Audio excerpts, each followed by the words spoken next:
Hello everybody, my name is Shravan Kumar.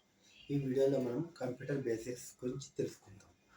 మనం ఏమైనా command ఇస్తే కంప్యూటర్కి అది డేటాని ప్రాసెస్ చేసుకొని డేటాని స్టోర్ చేసుకొని అలాగే ఇన్ఫర్మేషన్ డిస్ప్లే చేస్తుంది.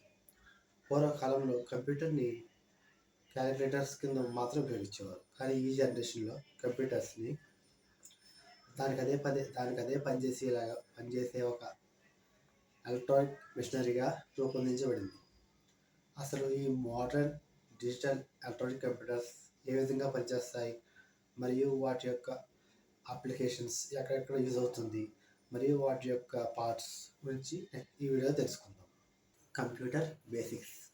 పూర్వం కంప్యూటర్లని కేవలం న్యూమరికల్ ఇన్ఫర్మేషన్ డేటాతోనే స్టోర్ చేసేవారు. కానీ రోజు జనరేషన్ బట్టి ఫైల్స్ అనేవి ఉదాహరణకు text, images, audios, PNG, JPG వంటి రకరకాల ఫైల్స్, టైప్స్ ఆఫ్ ఫైల్స్తో సేవ్ చేసుకోవడం జరుగుతుంది. అలాగే it can handle so much of data. ఇవి నెట్వర్క్లో నుంచి డిసిషన్స్ తీసుకొని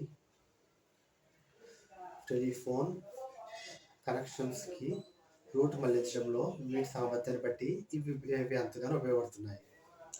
అలాగే వీటి స్పీడ్ని కారణంగా ఇవి ఆటోమొబైల్స్, న్యూక్లియర్ రియాక్టర్స్ మరియు రోబోటిక్ సర్జరీ టూల్స్ ఇలాంటి వాటిలో ఈ కంప్యూటర్ని ఉపయోగించడం జరుగుతుంది. జనరల్గా బట్టలు ఉతకడానికి మరియు రైస్ కుక్ చేసుకోవడానికి మనం కంప్యూటర్ టెక్నాలజీని ఉపయోగిస్తాం. అలాగే మనం పాస్ట్ గురించి తెలుసుకోవడానికి కూడా ఈ కంప్యూటర్ టెక్నాలజీని ఉపయోగిస్తాం. అలాగే డిఎన్ఏ ద్వారా వచ్చే జీన్స్ అలవాట్లు మన బాడీలో ఎంతవరకు ఉన్నాయో లేదో తెలుసుకోవడానికి కూడా ఈ టెక్నాలజీ అనేది మనకు ఎంతో బాగా ఉపయోగపడుతుంది. ఈ కంప్యూటర్స్కి కొన్ని లిమిటేషన్స్ ఉన్నాయి. ఉదాహరణకి వాటి లాజికల్ స్ట్రక్చర్ అనేది కొన్ని రూల్స్తో కలిగి ఉండి అది నిజమా అబద్ధమా అనేవి అవి డిటర్మిన్ చేయకుండా కొన్ని ప్రపోజల్స్ చేస్తూ ఉంటాయి. ఆ ప్రపోజల్స్ అనేవి మన యూనివర్సల్లో ఏ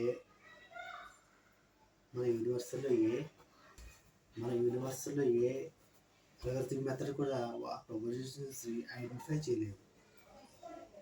కంప్యూటర్లు మానవుని ఇమిటేట్ చేస్తాయి, కానీ అవి ఎప్పటికీ కూడా మానవ ప్లేస్ని భర్తీ చేయలేవు.